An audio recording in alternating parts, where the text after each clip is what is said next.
नमस्कार, बहुत स्वागत है आपका स्वदेश न्यूज में। मैं हूं शिवाली श्रीवास्तव आपके साथ।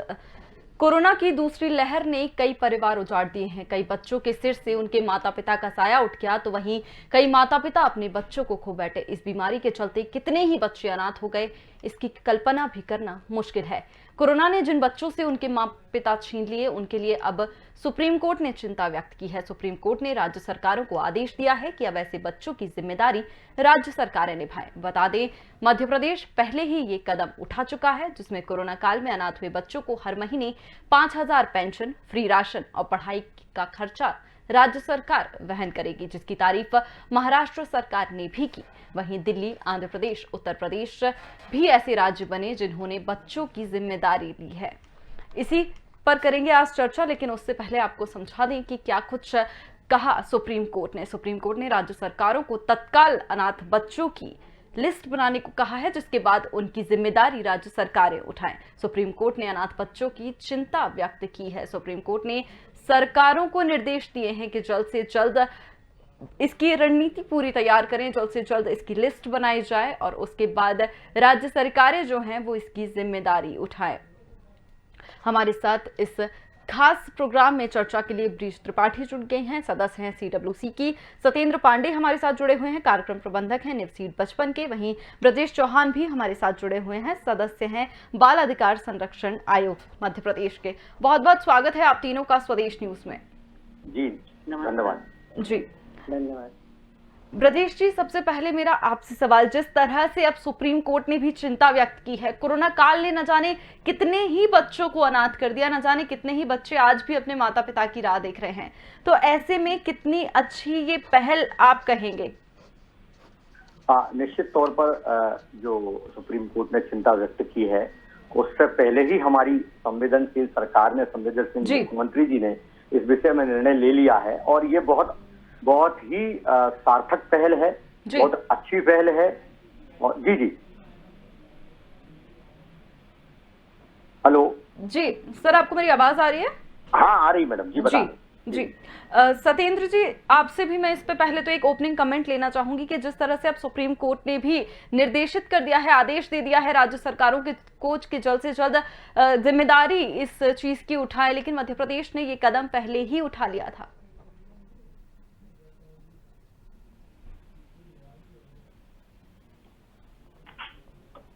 सत्येंद्र जी, आप तक मेरी आवाज पहुंच रही है?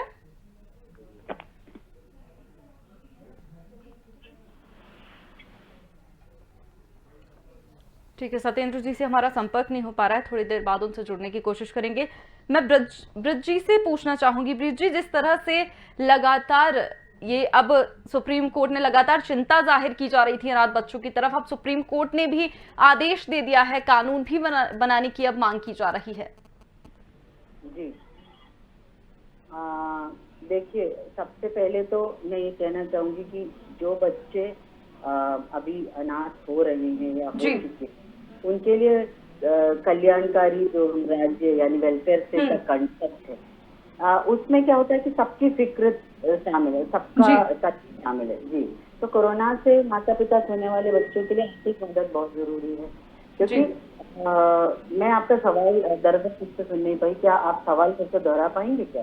जी बिल्कुल, मैं ये जानना चाहती थी कि जिस तरह से लगातार मैम ये जो कोरोना काल हुआ है, लगातार हमने देखा है कि कितने ही बच्चे अनाथ हो गए हैं। ऐसे में राज्य सरकारों की भी पहल थी कि वो भी उनके लिए कुछ कर सके। मध्य प्रदेश में पहले ही शिवराज सिंह चौहान ने ये घोषणा कर दी थी कि हम बच्चों की जिम्मेदारी लेंगे। अब सुप्रीम कोर्ट ने भी आदेश दे दिया है सरकारों को कि जल्द से जल्द बच्चों की जिम्मेदारी उठाएं। तो ऐसे में कितना जरूरी था ये फैसला उन बच्चों के लिए जिन्होंने अपने माँ बाप को खो दिया है?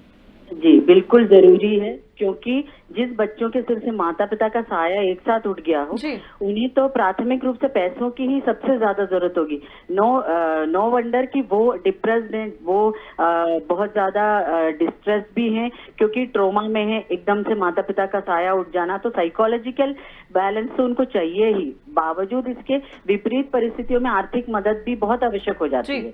देखिए, यही वजह है कि आपात मौतों के मामले में लगभग सभी सरकारें राहत राशि या मुआवजे की तुरंत ऐलान करते हैं। आपने देखा होगा गैस ट्रेजेडी की भी बात है, अगर इसकी जरूरत नहीं होती तो क्या वो सुप्रीम कोर्ट तक जाता? इतनी लंबी लड़ाई हम लड़ते। लेकिन इन बच्चों को केवल पैसों की मदद देने से ही काम पूरा नहीं होगा। कोरोना से अपने अभिभावकों को खोने वाले बच्चों के दिलो दिमाग पर जो इतने सारे वाकयों का बुरा असर पड़ता है, वो शायद ही कभी सामान्य हो पाए।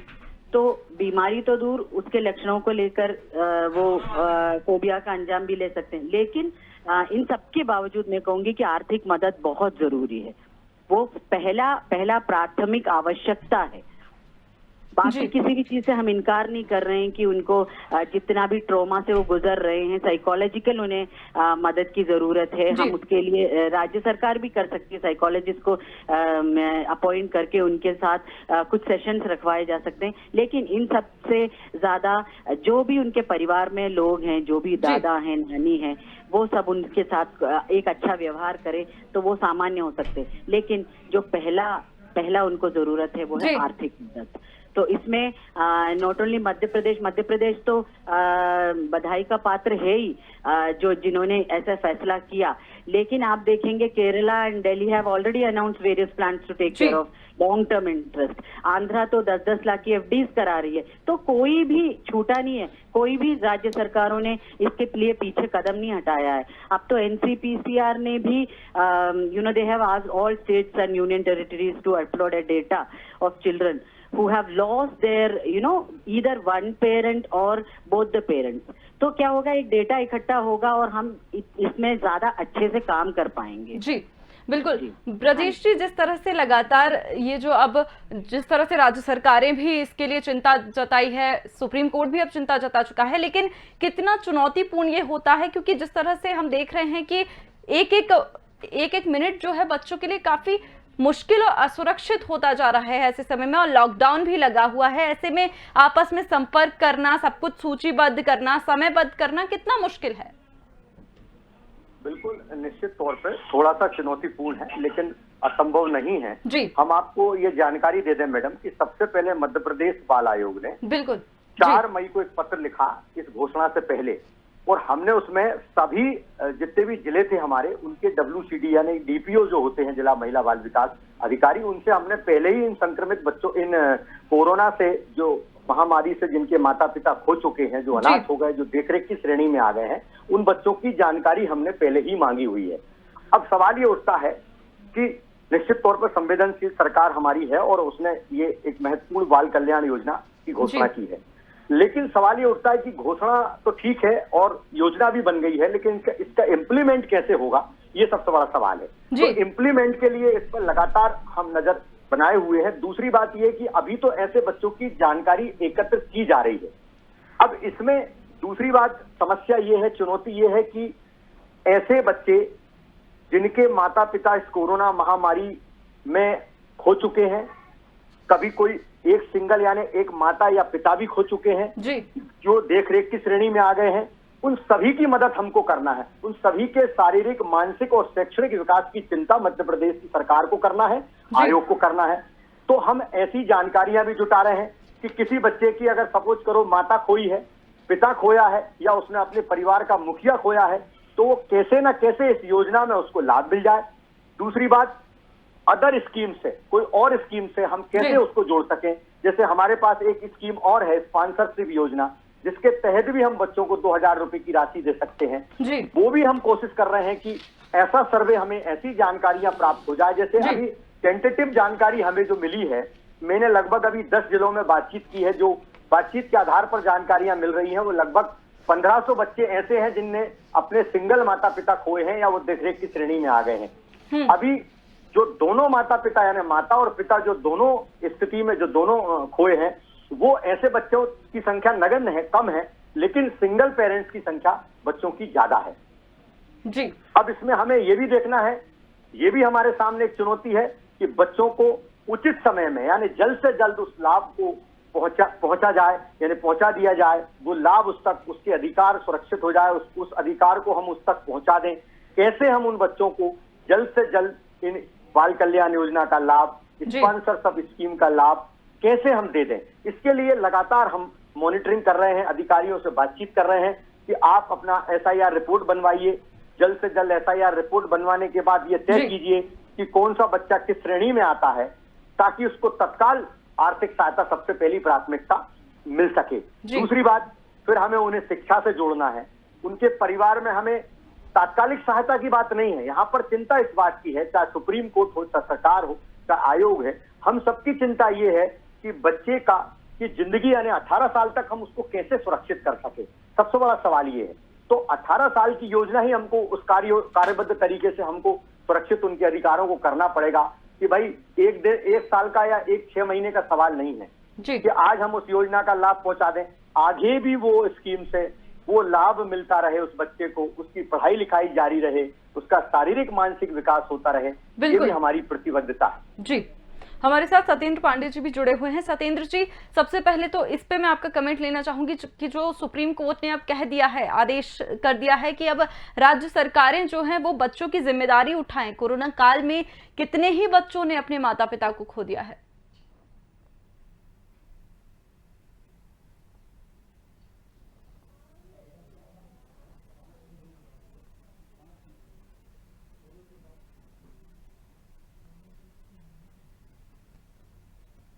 सत्येंद्र जी, आपकी आवाज हम तक नहीं पहुंच पा रही है। मैं अपनी टेक्निकल टीम से अनुरोध करूंगी कि जल्द से जल्द सत्येंद्र जी का संपर्क साध कर हमें बताएं। ब्रीज जी, आपके पास आते हुए जिस तरह से हम लगातार बच्चों के लिए चिंता व्यक्त कर रहे हैं, और बच्चे ऐसे होते हैं कि जिन्हें देख के भावुक हो जाता है कोई भी इंसान, और खास करके तब जब बच्चों के सर से माता पिता का साया इस कोरोना काल में छिन गया हो, ऐसे में उनकी जो सुरक्षा है वो भी बेहद जरूरी हो जाती है। बिल्कुल, हम वैसे भी बच्चों की सेफ्टी की बात करते हैं हमें जी। देखिए, नॉर्मल वे में भी हम हमेशा बात करते हैं कि बच्चों को हम चाइल्ड ट्रैफिकिंग, अब्यूज या पेपर से बचाएं, या उनको एक जिन्हें कहते हैं सामान्य तौर पे भी हम एक सुरक्षा प्रदान करें। बच्चे तो होते ही कोमल है। तो अब इस समय क्यों जरूरी हो जाता है, क्योंकि हम कहते हैं ना कि माँ बाप सबसे पहले हैं जो उनके सेफ्टी या उनके सिक्योरिटी का ख्याल कर सकते हैं। तो जब एक बार आप ऑर्फन हो गए तो आप किसके सहारे हैं? तो राज्य सरकार देखिए, हमेशा CWC या मैं बात करूंगी कि बाल आयोग हुआ या NGOs हुए या बच्चों के साथ काम करने वाले जितने भी हम कहते हैं कि चाइल्ड एक्टिविस्ट हैं, ये सब कुछ ना कुछ अपनी तरफ से करते हैं। MP में तो देखिए बच्चों की केयर शुरू हो ही गई है। कोरोना से अनाथ और अकेले हुए बच्चों के लिए हमने फिक्स फैसिलिटी और फॉस्टर केयर शुरू कर दिया है। तो अगर किसी को मदद की जरूरत है तो 181 या 9407896571 नंबर एक है, उस पर फोन कर सकते हैं। तो मध्य प्रदेश में जो इन नंबरों से आपको मदद मिलेगी। सरकार ने सेफ्टी के अलावा देखिए, जब हम किसी बच्चे को किसी भी इंस्टीट्यूशन में रखते हैं, केयर सेंटर में रखते हैं, तो हम सबसे पहले तो उनका टेस्ट कराते हैं और हम ये देखते हैं कि वो वाकई में फिट फैसिलिटी का मतलब होता है कि क्या वाकई में वो फिट है क्या बच्चों को रखने के लिए, ये सारे जरूरत की चीजें हैं कि नहीं, फैसिलिटीज है कि नहीं, वो बच्चा वहाँ जाके अकेला तो महसूस नहीं करेगा, या उसका सेफ्टी के लिए वहाँ कौन कौन है, वो किसी और के साथ तो नहीं रह रहा, अकेला तो नहीं रह रहा। हम ये सारी चीजें जाकर मुआयना करते हैं, तब हम उसकी फैसिलिटी को घोषित करते हैं।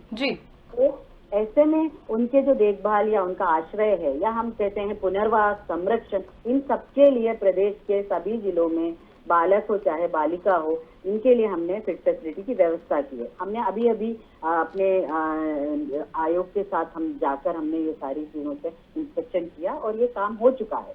और महिला एवं बाल विकास के जो वो है विभाग है, उसके मुताबिक भी जो ऐसे कोरोना से जिन माता पिता की मौत हो गई है, उनके लिए व्यक्तिगत एक देखरेख योजना तैयार की गई है। तो उम्र के अनुसार, जिसमें हम लोग दत्तक केयर, अभी जो ब्रिजेश सर कह रहे थे ना कि फोस्टर केयर या दत्तक केयर योजना, जिससे हम लोग पारिवारिक पुनर्वास का भी हम लोगों ने प्रयास किया है। तो जब तक उनका पुनर्वास नहीं होता, उनके सेफ्टी के लिए हमेशा CWC और बाल आयोग बिल्कुल मौजूद है 24 घंटे। और हमारी मध्य प्रदेश सरकार बहुत ही संवेदनशील सरकार है, तो उन्होंने सबसे पहले ये काम शुरू किया। और ये हमने संक्रमित माता पिता के बच्चों के लिए भी ये एक अस्पताल में ऐसा करके रखा है कि वो बच्चे उन माता पिता के साथ रहे, वहाँ खेले कूदे, पढ़ाई करे, और विशेष काउंसलर की नियुक्ति की गई है तो बहुत सारी अच्छी अच्छी बातें हो रही हैं जिन्हें मैं चाहूंगी कि मीडिया बताएं जी। ताकि हम ये जो जितनी नकारात्मक खबरें हैं उसके साथ अगर हम कुछ सकारात्मक खबरें भी डालें तो बहुत फायदा होगा। बहुत दिमागी तौर पे देखिए अनाथ तो हो चुके हैं, अब आगे है ना। तो जैसे कि मैंने आपको नंबर बताया 181 और 9407896571 ये नंबर है। इस पर आप या फिर SCPCS हेल्पलाइन है जो जीमेल पे है, तो इस पर आप ईमेल भी कर सकते हैं। जी ब्रिज जी, हम चाहेंगे कि आप एक बार ये नंबर और दोहरा सके ताकि जितने भी दर्शक हमें देख रहे हैं उन तक ये जानकारी पहुंच सके। जी, शासन द्वारा एक हेल्पलाइन नंबर है 181 और व्हाट्सएप नंबर है 9407896571 और ईमेल है scpps@gmail.com। जी, इन पर भी आप किसी बच्चे की जानकारी को शेयर करेंगे तो आपको तत्काल ही देखभाल या सुविधा और हेल्प मिल जाएगी, मदद। बिल्कुल मैं भी ये अपील करना चाहूंगी कि जिनको भी ऐसी कोई जानकारी मिलती है तो प्लीज जो नंबर अभी अभी ब्रिज जी ने बताए हैं उन पर संपर्क करें और जानकारी दें, बच्चों की मदद के लिए आगे भी आएं। सत्येंद्र जी, हम आपसे बात कर रहे थे कि जिस तरह से राज्य सरकारों ने चिंता जताई थी, मध्य प्रदेश सरकार पहला राज्य बना, ऐसा मध्य प्रदेश पहला राज्य बना जिसने बच्चों के लिए इतना संवेदनशील निर्णय लिया। आज जब सुप्रीम कोर्ट ने भी आदेश दे दिया है तो ऐसे में कितना जरूरी था ये आदेश, इसके लिए आधिकारिक पुष्टि होना।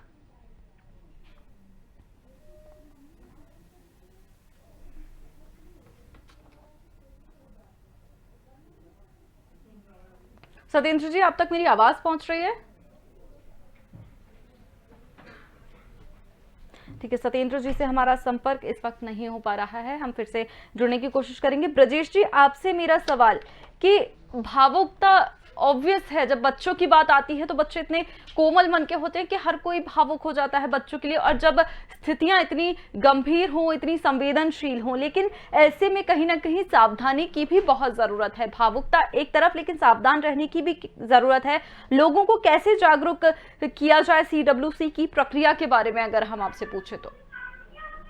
देखिए, निश्चित तौर पर आपने कहा कि कई बार ऐसा भी होता है इन केसों में जब हम जिसको उसका अधिकार देना चाहते हैं वो उस तक नहीं पहुंच पाता है। बिल्कुल। उसके पीछे कई कारण होते हैं। अभी मैं आपको ऐसे केस बताऊंगा कि आप सुनकर विश्वास नहीं होगा आपको कि अभी हाल में ही एक केस मेरे जानकारी में आया कि एक बच्चे के माता पिता खत्म हो गए हैं और उस माता पिता की संपत्ति है। तो आप ध्यान से सुनना और सब दर्शक सुने इस बात को, बिल्कुल गौर तलब करें।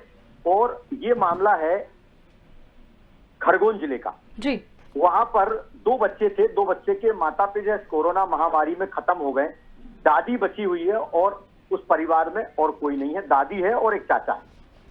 और जैसे ही ये घटना हुई 15 दिन बाद जब दादी को लगा और उनके चाचा को लगा कि माता पिता की संपत्ति है, उन बच्चों को उस दादी ने और चाचा ने बाहर कर दिया और वो उनके मामा के यहाँ रह रहे हैं अभी वो। तो ऐसी स्थितियां भी हमारे सामने इस भीभत्स दृश्य देखने को मिलता है कि जब हम सोचते हैं कि बच्चों को उनका अधिकार मिले, लेकिन थोड़े से लालच के चलते कई बार वो उनका अधिकार भी उनको नहीं मिल पाता।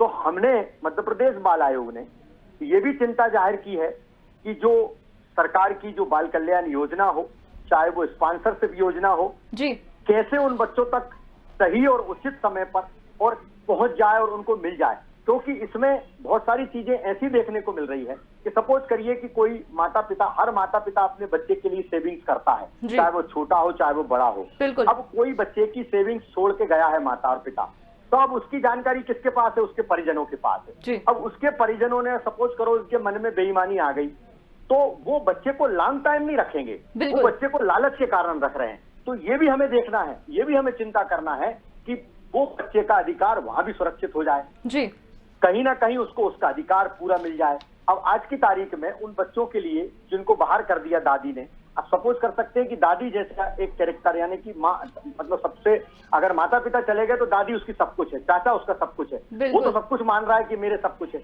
लेकिन प्रॉपर्टी के लालच के चक्कर में वो उनको बाहर कर दिया। बिल्कुल ब्रजेश जी, ऐसे ही कुछ केसेस को सुनकर लोगों का रिश्तों पर से भी विश्वास उठने लगता है। जब लोगों को लगता है कि छोटा सा बच्चा जिसके लिए सब कुछ, जिसने अपने माँ बाप को इस वक्त पर खो दिया, और जिसके लिए उसका परिवार जो है, वो परिवार में बचे कुछ लोग हैं, और जब वो ऐसा करते हैं तो बच्चे के मन पर भी बहुत गहरा असर पड़ता है। और जहां आप बात कर रही है कि जहां हम बच्चों के लिए भावुकता की बात कर रहे हैं, वहां पर इन रिश्तों में कोई ना भावुकता दिख रही, ना कोई समर्पण दिख रहा। बिल्कुल। तो कई बार ऐसे केसेस में हमें बहुत ध्यान रखना पड़ता है कि उस बच्चे का अधिकार कैसे हम सुरक्षित करें, ये हमारी जिम्मेदारी है। तो हम उसमें भी बहुत बारीकी से काम कर रहे हैं। हम उसमें SIR, आपको जानकारी के लिए बता दूं मैं दर्शकों को, कि उसमें हम जो हमारे महिला बाल विकास के लोग हैं, हमने उनसे कहा कि आप SIR कराइए, इनका पता लगाइए कि माता पिता कितने इनके पीछे सेविंग्स छोड़ के गए हैं, कुछ प्रॉपर्टी छोड़ के गए हैं। उस प्रॉपर्टी को हम सुरक्षित कराएंगे, उसमें हम इन बच्चों का नाम जुड़ाएंगे, जो संरक्षक होगा उससे हम गारंटी लेंगे। हम इतने आगे तक की सोच के चल रहे हैं।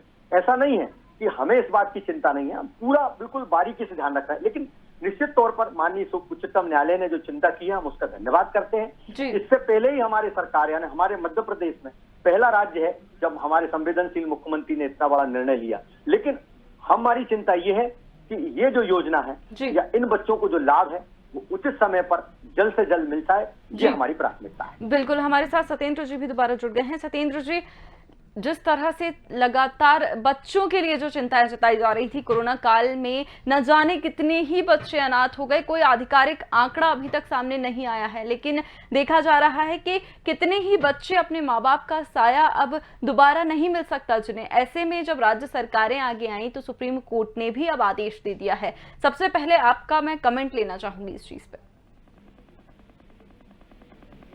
जी बहुत धन्यवाद। एक तो यह है कि हमारे पैनल में आज जो दो महत्वपूर्ण साथी हैं, ब्रजेश जी और ब्रीज जी, दोनों ही न केवल भी इनकी संवेदनशीलता बच्चों के साथ हमेशा रही है, ये बहुत महत्वपूर्ण पैनल है। दूसरा ये है कि न केवल सुप्रीम कोर्ट ने बल्कि राज्य सरकार ने संकट के समय बच्चों के साथ खड़े होकर के संवेदनशीलता और वेलफेयर स्टेट का जो परिचय दिया है, वो इसके लिए बिल्कुल उनकी तारीफ की जानी चाहिए, शुक्रिया बोला जाना चाहिए। पर मैं दो तीन बातों की तरफ आपका ध्यान आकर्षित करना चाहता हूं कि एक तो बिल्कुल इसमें कोई शक नहीं कि ये महत्वपूर्ण योजना है, मुख्यमंत्री बाल कल्याण योजना। लेकिन जो प्रैक्टिकल एस्पेक्ट है फील्ड पर, जो ब्रजेश जी भी जिसकी तरफ इशारा कर रहे थे, कि एक तो आप देखिएगा कि बहुत सारे लोगों के जो डेथ सर्टिफिकेट है वो कोविड डेथ के सर्टिफिकेट बन नहीं रहे, अस्पतालों की वजह से या कोई और दिक्कत की वजह से। कोविड की जो दूसरी लहर थी उसमें हम लोगों ने देखा कि बहुत सारे लोगों के RT-PCR नेगेटिव थे, पर वो कोविड पेशेंट थे और उनकी डेथ हुई, उनके कोविड सर्टिफिकेट नहीं बने, कोविड डेथ सर्टिफिकेट नहीं बने। बहुत सारे लोगों के जिनके RT-PCR भी पॉजिटिव थे, उनके भी नहीं बने। तो एक तो बहुत सारे लोग इस तरह से योजना से बाहर हो जा रहे हैं। तो मैं बाल आयोग से मेरा निवेदन ये था कि ऐसे लोगों को योजना में लाने के लिए प्रयास करना चाहिए राज्य सरकार को। दूसरा मेरा कहना ये है कि मध्य प्रदेश में, जैसे ब्रजेश जी भी बता रहे थे, बहुत सारे लोग ऐसे हैं जिनके माता पिता में से एक की डेथ हुई है, लेकिन वो प्राथमिकता की सूची में नहीं आ पा रहे हैं, तो उनको भी प्राथमिकता की सूची में लाने का प्रयास किया जाए। तीसरा निवेदन मेरा ये है कि माननीय मुख्यमंत्री जी ने 30 नवंबर से योजना की शुरुआत की बात की है, लेकिन बच्चों को जरूरत आज है, तो उनके इमीडिएट जो नीड है उसको हम कैसे पूरा करें, इस पर ध्यान देना चाहिए। और योजना जल्दी शुरू कर दें, लेकिन इसकी जो एप्लीकेशन प्रोसेस है उसको हम लोग बाद में भी कंटिन्यू करें, भले एक बार योजना शुरू हो जाए। मान लीजिए योजना 15 जून से शुरू करते हैं, लेकिन कोई 15 जुलाई को भी कोई बच्चा अप्लाई करता है तो उस पर ध्यान दिया जाए। और तीसरा ये और चौथा ये कि ऑनलाइन एप्लीकेशन का प्रोसेस बहुत मुश्किल है, पोर्टल में जाकर के और अंग्रेजी में सब चीजों को करना है। बहुत सारे हमारे गांव में और बस्तियों में और गरीब परिवारों में इस तरह का एंड्रॉइड सिस्टम नहीं है, तो उन बच्चों को भी शामिल करने का प्रयास किया जाना चाहिए। लास्ट बात ये कह रहा हूं कि ऐसे सारे बच्चों को जिनके माता पिता इस पूरे दौर में कोविड की वजह से भी नहीं, जिनका निधन हुआ है और दूसरी मुश्किलें हैं, या माता पिता कोविड की वजह से निधन नहीं हुआ है लेकिन अस्पताल में हो और बीमार हैं, ऐसे बच्चों को भी उनके कल्याण के बारे में सोचना चाहिए। और ब्रीज जी ने जो कहा कि मध्य प्रदेश के अलावा कई सारे राज्यों ने बहुत अच्छे एफर्ट्स किए, बेशक मध्य प्रदेश का एफर्ट भी स्वागत योग्य है, लेकिन इससे बेहतर और कई सारे राज्यों ने प्रयास किए, तो मध्य प्रदेश की सरकार भी हमारा निवेदन ये है कि उनसे सीख करके, उनसे समझ करके, बिल्कुल, जितने भी बिंदु आपने हमारे सामने रखे हैं, हम भी अपने चैनल के माध्यम से जितने भी अधिकारी और जिन तक भी हमारी बात पहुंच रही है, हम भी निवेदन करते हैं कि प्लीज इन बिंदुओं पर भी ध्यान रखा जाए। बहुत बहुत शुक्रिया आप तीनों का हमारे साथ जुड़ने के लिए इस बेहद संवेदनशील चर्चा में। बहुत बहुत शुक्रिया आप तीनों का। तो दूसरी लहर की चपेट में आकर जान गंवाने वालों में आंकड़ा सबसे ज्यादा। बहुत से लोग ऐसे थे जो 30 से 40 उम्र के थे, जिनके छोटे छोटे बच्चे भी हैं, लेकिन किसी ने माँ बाप में से दोनों को खो दिया, किसी ने एक को, और कोई आज भी अपने माँ बाप को जाते देख रहा है। ऐसे में जहां राज्य सरकारें सामने आई, सुप्रीम कोर्ट ने भी आदेश दे दिया है कि ऐसे बच्चों की चिंता राज्य सरकारें उठाएं। फिलहाल इस चर्चा में इतना ही। मुझे दीजिए इजाजत। देखते रहिए स्वदेश न्यूज। नमस्कार।